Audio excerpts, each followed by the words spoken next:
తెలంగాణ రాష్ట్ర రోడ్డు రవాణా సంస్థ టీజీఎస్ఆర్టీసీ చరిత్ర సృష్టించింది. మహిళలకు ఉచిత బస్సు ప్రయాణ సౌకర్యం కల్పించి చరిత్రలోనే అత్యంత లాభాలను సాధించి కొత్త రికార్డును సృష్టించింది. గత 10 ఏళ్లుగా నష్టాల్లో కొట్టుమిట్టాడిన ఆర్టీసీ ఇప్పుడు ఏకంగా 1000 కోట్లకు పైగా లాభాలను గడించింది. 2025-26 ఆర్థిక సంవత్సరంలో 1059.02 కోట్ల భారీ ప్రాఫిట్ను నమోదు చేసింది.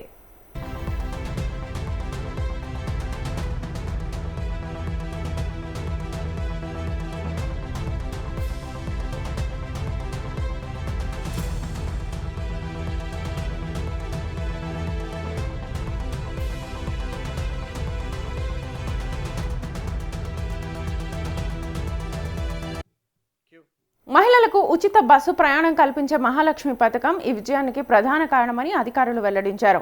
మహాలక్ష్మి పథకం అమలు చేయడంతో బస్సుల్లో ప్రయాణికుల రద్దీ గణనీయంగా పెరిగింది. ముఖ్యంగా మహిళా ప్రయాణికులు ఎక్కువగా ప్రయాణాలు చేయడంతో బస్సుల్లో గతం కంటే ఆక్యుపెన్సీ పెరిగింది. గతంలో బస్సుల ఆక్యుపెన్సీ రేషియో 67% ఉండగా ప్రస్తుతం అది 98%కి చేరుకుంది.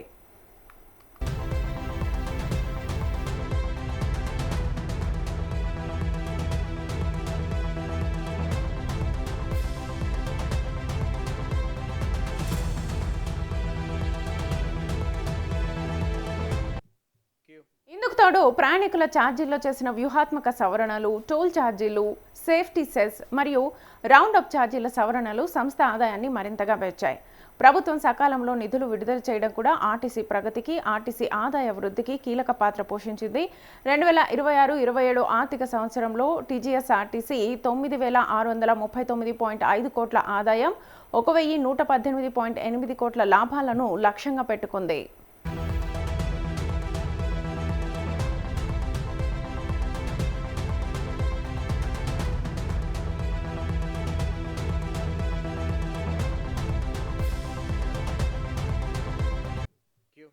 గత దశాబ్దంలో సంస్థ ఆదాయం గణనీయంగా పెరిగింది. 2014-15లో 3294 కోట్లుగా ఉన్న ఆదాయం 2025-26 నాటికి 9374 కోట్లకు చేరుకుంది.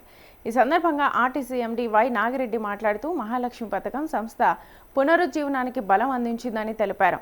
ఈ విజయం ఆర్టీసీ స్వయం సమృద్ధి వైపు అడుగులు వేస్తున్నట్లుగా సూచిస్తోందని తెలిపారు.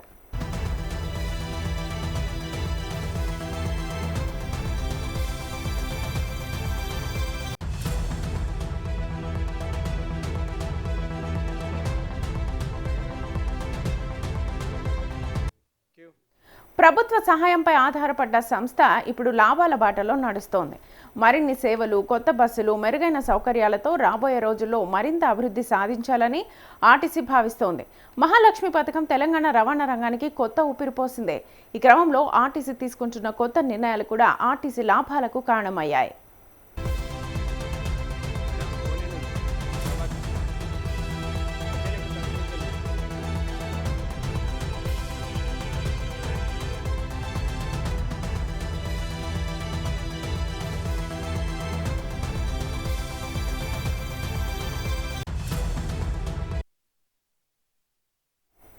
రైట్, ఇక టీజీఎస్ఆర్టీసీలో క్రమంగా లాభాలు ఊపందుకుంటున్నాయి. మహాలక్ష్మి పథకానికి సంబంధించి కొత్త ఊపిరి పోసిందనే చెప్పుకుంటున్నారు. సో ఇదే అంశానికి సంబంధించి ఫుల్ డీటెయిల్స్ మా ప్రతినిధి ప్రభాకర్ అడిగి తెలుసుకుందాం. ప్రభాకర్, అయితే కాంగ్రెస్ పార్టీ అధికారంలోకి వచ్చిన తర్వాత మొట్టమొదటిసారిగా ప్రవేశపెట్టినటువంటి పథకం మహాలక్ష్మి పథకం అని చెప్పుకోవచ్చు. అయితే ఇప్పుడు అదే పథకంతోని ఆర్టీసీకి సంబంధించి కూడా ఒక చరిత్ర సృష్టించిందని చెప్పుకోవచ్చు. రవాణా సంస్థకు సంబంధించి కూడా ఎప్పుడూ లేనంత విధంగా ఇప్పుడు లాభాల బాటలో పడినటువంటి నేపథ్యాలు కనిపిస్తా ఉన్నాయి. గతంలో చూసాము, తెలంగాణ ఏర్పడిన తర్వాత 12 సంవత్సరాల తర్వాత ఇప్పుడు లాభాల్లో పడినటువంటి నేపథ్యం. గతంలో బీఆర్ఎస్ ప్రభుత్వ హయాంలో చూస్తే ఆర్టీసీ ఎప్పుడు కూడా నష్టాల్లో ఉన్నటువంటి పరిస్థితి కనిపించింది. ఆర్టీసీ ఎంప్లాయీస్ కి జీతాలు ఇవ్వలేనటువంటి సిచ్యువేషన్ కూడా మనం గతంలో చూసాము. ఎన్నో ఇబ్బందులకు ఎదుర్కొన్నటువంటి ఆర్టీసీ సంస్థ ఇప్పుడు లాభాల్లో పడడం, ఇది అంతా కూడా శుభ సూచకమే అన్నట్టుగా ఎండి వైడి నాగిరెడ్డి కూడా చెప్తున్నటువంటి నేపథ్యం కనిపిస్తా ఉంది. అయితే ఒక్కసారి ఏ విధంగా లాభాల్లో పడింది అనేది మనం వివరాల్లోకి వెళ్తే, ఏదైతే మహాలక్ష్మి పథకం ద్వారా ఇప్పుడు మనం చూస్తా ఉన్నాం, రెగ్యులర్ గా మహిళలు బస్సుల్లో ప్రయాణించడం వల్ల అధిక మొత్తంలో గతంతో పోలిస్తే గతంలో 56% ప్రయాణికుల సంఖ్య ఉంటే ఇప్పుడు దాదాపు 96% ప్రయాణికుల సంఖ్య పెరగడం దానివల్ల ఆర్టీసీకి ఎంతో లాభాన్ని చేకూర్చిందని కూడా చెప్పుకోవచ్చు. అయితే 2025, 26 ఆర్థిక సంవత్సరానికి కూడా 1,059.02 కోట్లు భారీగా ప్రాఫిట్ నమోదైందనే దాని మీద కూడా ఒక అప్డేట్ అయితే అందుతా ఉంది శ్వేత. అయితే దీనికి సంబంధించి ఇంకా 2026, 27 సంవత్సరంలో కూడా ఇంకా దీన్ని మెరుగుపరిచే విధంగా ఆదాయాన్ని వచ్చే విధంగా కూడా ఆర్టీసీ సంస్థ యజమానులంతా కూడా దీన్ని ముందుకు తీసుకెళ్తామనే దాని మీద కూడా చెప్తున్నటువంటి నేపథ్యాలు కనిపిస్తా ఉన్నాయి. అయితే 2014, 15కు సంబంధించి 3,294 కోట్లుగా ఉన్నటువంటి ఆదాయం 2025, 26 నాటికి దాదాపు మొత్తం ఓవరాల్‌గా 9,374 కోట్లకు చేరుకుందంటే ఏ ఏ మోతాదులో ఆర్టీసీ సంస్థల లాభాలు చేరుకున్నాయనే దాని మీద కూడా స్పష్టంగా అర్థమవుతా ఉన్నది దీనికి సంబంధించి. అయితే ఇందులో ఆహ్, ఈ లాభాలు కావడానికి మొదటగా మనం చూడాలంటే మహాలక్ష్మి పథకం గాని భావిస్తా ఉన్నారు అందరూ కూడా. ఎందుకంటే మహాలక్ష్మి పథకం వలన మహిళలకి ఉచిత ప్రయాణం కల్పించడం, దాని ద్వారా మహిళలు చాలా అధిక మొత్తంలో ముందుకు రావడం, ఈ బస్సులలో ప్రయాణించడం ద్వారా సో దీనికి లాభాన్ని చేకూర్చిందని వినిపిస్తా ఉంది. ఏదైతే జీరో టికెట్ వల్ల ఎక్కువ మహిళలు ప్రయాణానికి, ప్రోత్సాహానికి వెళ్ళినటువంటి నేపథ్యం అది ప్రభుత్వమే చెల్లిస్తుంది కాబట్టి, సో ఇక్కడ ఎన్నో సంవత్సరాల నుంచి నష్టాల్లో ఉన్నటువంటి ఆర్టీసీ ఇప్పుడు లాభాల్లోకి పోతున్నటువంటి నేపథ్యాలు కనిపిస్తా ఉన్నాయి. సో, దాంతో పాటు దీనివల్ల ఇంకా మరిన్ని సౌకర్యాలు పెంచుకోవచ్చు ఆర్టీసీలో. అదేవిధంగా జీతభత్యాలు గూడా ఆర్టీసీ కార్మికులకు కూడా పెరిగేటటువంటి అవకాశాలు కనిపిస్తాయి. మరికొన్ని బస్సులు ఏర్పాటు చేసుకోవచ్చు. సో, ఇంకా మెరుగ్గా ఆర్టీసీ సంస్థని ముందుకు తీసుకుపోవడానికి ఇది తోడ్పడుతుందని చెప్పుకోవచ్చు శ్వేత. ఇదొక శుభసూచకం అని చెప్పుకోవచ్చు ఆర్టీసీకి సంబంధించి కూడా. ఎప్పుడూ లేని విధంగా లాభాల్లో ఉండడం అనేది ఇది ప్రభుత్వం యొక్క ఒక సహకారము, ప్రభుత్వ సహకారం వల్లనే ఏ విధంగా ముందుకు వెళ్తా ఉంది ఆర్టీసీ అనే దాని మీద కూడా ఆర్టీసీ ఎండీ చెప్తున్నటువంటి నేపథ్యాలు కనిపిస్తా ఉన్నాయి.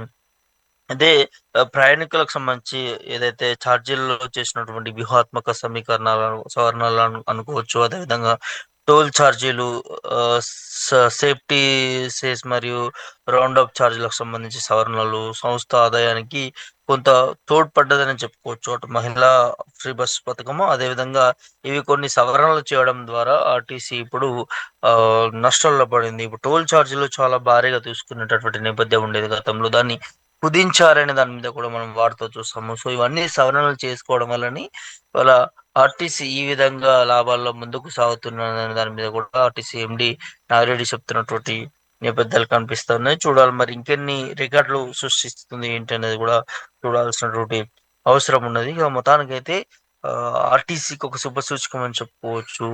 ఈ లాభాలు ఇవన్నీ చూస్తా ఉంటే కూడా. సో, దీనికి తోడుగా మరికొన్ని మార్పులు కూడా చేస్తామన్న దాని మీద కూడా వినిపిస్తా ఉంది. ఆర్టీసీకి సంబంధించి కూడా సరైనటువంటి సదుపాయాలు, అదేవిధంగా ఆహ్, డిస్ట్రిక్ట్స్‌కి సంబంధించి కూడా కొన్ని మారుమూల ప్రాంతాల్లో కూడా బసెస్ చాలా తక్కువ ఉన్నటువంటి నేపథ్యాలు. రాత్రి 9, 10 గంటల్లో బస్సులు లేక ప్రజలు విలవిలలాడుతున్నటువంటి నేపథ్యాలు కనిపిస్తున్నాయి కొన్ని కొన్ని ప్రాంతాల్లో. సో, ఆ ప్రాంతాల్లో కూడా ఎక్కువ బసెస్ ఏర్పాటు చేయడానికి ఆర్టీసీ ఏర్పాటు చేస్తుందనే దాని మీద కూడా నాగిరెడ్డి మాట్లాడుతున్నటువంటి నేపథ్యం కనిపిస్తా ఉన్నది. దాంతో పాటు ఇటు రూరల్ హైదరాబాద్ సంబంధించినటువంటి ఈ ప్రాంతాల్లో కూడా మరికొన్ని ఎక్కువ బస్సులు తీసుకొస్తామని దాని మీద ఇప్పటికే ముఖ్యమంత్రి రేవంత్ రెడ్డి ఎలక్ట్రిక్ బస్సులు కూడా తీసుకొస్తామని దాన్ని కూడా హామీ ఇవ్వడం జరిగింది. సో, వాటి వల్ల ప్రజలకి ఇంకా మరికొన్ని సౌకర్యాలు మెరుగుపరిచే విధంగా ఉంటుంది కాబట్టి ఇటు ఎలక్ట్రిక్ బస్సులు, అదేవిధంగా అటు డిస్ట్రిక్ట్ బస్సులు వీటన్నిటిని కూడా పెంచుకునే దాని మీద కూడా ఆర్టీసీ, అదేవిధంగా ప్రభుత్వం కూడా కొన్ని సహాయ సహకారాలు ఉంటుందన్న దాని మీద కూడా ముఖ్యమంత్రి రేవంత్ రెడ్డి ప్రభుత్వం చెప్పినట్టుగా తెలుస్తా ఉంది. దీనివల్ల ఇప్పుడు ఏదైతే మనం కొంత అక్కడక్కడ రద్దీ చూస్తా ఉన్నామో, ఆ రద్దీ కొద్దిగా తగ్గే అవకాశం ఉంటుంది. ఇప్పుడు డిస్ట్రిక్ట్స్‌కి ఒక 10 బస్సులు ఉంటే ఇప్పుడు 10, 15, 20 బస్సుల వరకు చేరుకుంటాయి కాబట్టి సో చాలా ఫ్రీగా వెళ్ళేటటువంటి నేపథ్యం ఉంటుంది. బస్సుల్లో ప్రయాణించేటటువంటి పరిస్థితులుంటాయి. ఎట్లాంటి తోపులాటలు, గొడవలు ఏమి లేకుండా కూడా చాలా సునాయాసంగా ప్రయాణం కొనసాగేటటువంటి పరిస్థితులు ఉంటాయి. సో, మరి త్వరలోనే బస్సులను పెంచే యోచన కూడా ఉందన్న దాని మీద కూడా ఆర్టీసీ మాట్లాడుతా ఉంది. చూడాలి మరి ఎట్లా ఉండబోతుంది ఏంటి అనే దాని మీద. సో, ఇప్పుడు ఈ లాభాలకు సంబంధించి కూడా కొంతమంది ప్రజల నుంచి కూడా వినిపిస్తా ఉన్నది. ఏదైతే మహిళలకి ఫ్రీ బస్సు పెట్టారు కానీ, మరి పురుషులకు కూడా రేట్లు తగ్గించాలి. ఎట్లాగో ఆర్టీసీ లాభాల్లో ఉంది కాబట్టి కొంత దీనివల్ల కుటుంబాలు ఆర్థికంగా కూడుకోలేకపోతా ఉన్నాయి. ఎక్కడైనా దూర ప్రయాణం చేయాలంటే కూడా గతం కంటే ఇప్పుడు ఛార్జీలు పెంచినటువంటి నేపథ్యం, మహిళలకు ఫ్రీ ఇచ్చి పురుషుల పైన కూడా ఎక్కువ ఛార్జీలు తీసుకుంటున్నారనే ఏవైతే ఆరోపణలు ఉన్నాయో, సో దాని మీద కూడా ఒకసారి ఆర్టీసీ దృష్టి సారించాలి అనే దాని మీద కూడా ఇటు ప్రజల నుంచి కూడా కొన్ని ఆహ్, మాట్లాడుతా ఉన్నారు ఆర్టీసీ పైన. దాంతో పాటు ఇటు స్టూడెంట్స్ పాస్‌లకు గావచ్చు, జనరల్ పాస్‌లకు గావచ్చు, కొద్దిగా రేట్లు పెంచారు గతంతోని ఇప్పుడు పోలిస్తే కూడా. ఇప్పుడు ఆ రేట్లను కూడా తగ్గిస్తే బాగుంటుందనే దాని మీద కూడా కొంతమంది నెటిజన్లు ట్విట్టర్ ద్వారా, సోషల్ మీడియా వేదికల ద్వారా కూడా ఆర్టీసీకి అప్పీల్ చేసుకున్నటువంటి నేపథ్యం కనిపిస్తా ఉంది. చూడాలి మరి ఓవరాల్‌గా ఆర్టీసీ ఎలాంటి నిర్ణయాలు తీసుకోబోతా ఉంది, ఏంటి అనే దాని మీద కూడా. మొత్తానికైతే చాలా సంవత్సరాల నుంచి కూడా నష్టాల్లో ఉన్నటువంటి ఆర్టీసీ ఇప్పుడు లాభాల్లోకి దూసుకుపోతుందనే దాని మీదనైతే పెద్ద ఎత్తున వార్త వినిపిస్తా ఉంది Shweta. Right Prabhakar, thank you. So మొత్తానికైతే టీజీఎస్ఆర్టీసీలో మహిళలకు ఉచిత బస్సు ప్రయాణం పెట్టిన తర్వాత ఆర్టీసీ నష్టాల్లోకి వెళ్తుంది అని భావించిన వారికి ఒక తెరపడినట్లయింది. టీజీఎస్ఆర్టీసీ ప్రస్తుతం లాభాల్లో నడుస్తోంది. ప్రభుత్వ సహాయం మీద ఒకప్పుడు ఆధారపడిన సంస్థ ఇప్పుడు లాభాల బాటలో నడుస్తుంది అంటే దానికి కారణం మహాలక్ష్మి పథకమే అని చెప్తూ ఉన్న సిచ్యువేషన్ కనిపిస్తుంది. రాబోయే రోజుల్లో దీనికి సంబంధించి మరింత అభివృద్ధి సాధించాలి. ఆర్టీసీ తీసుకోబోతున్నటువంటి కొత్త నిర్ణయాలు కూడా దీనికి కొత్త ఊపిరి పోసే అవకాశం కనిపిస్తోంది.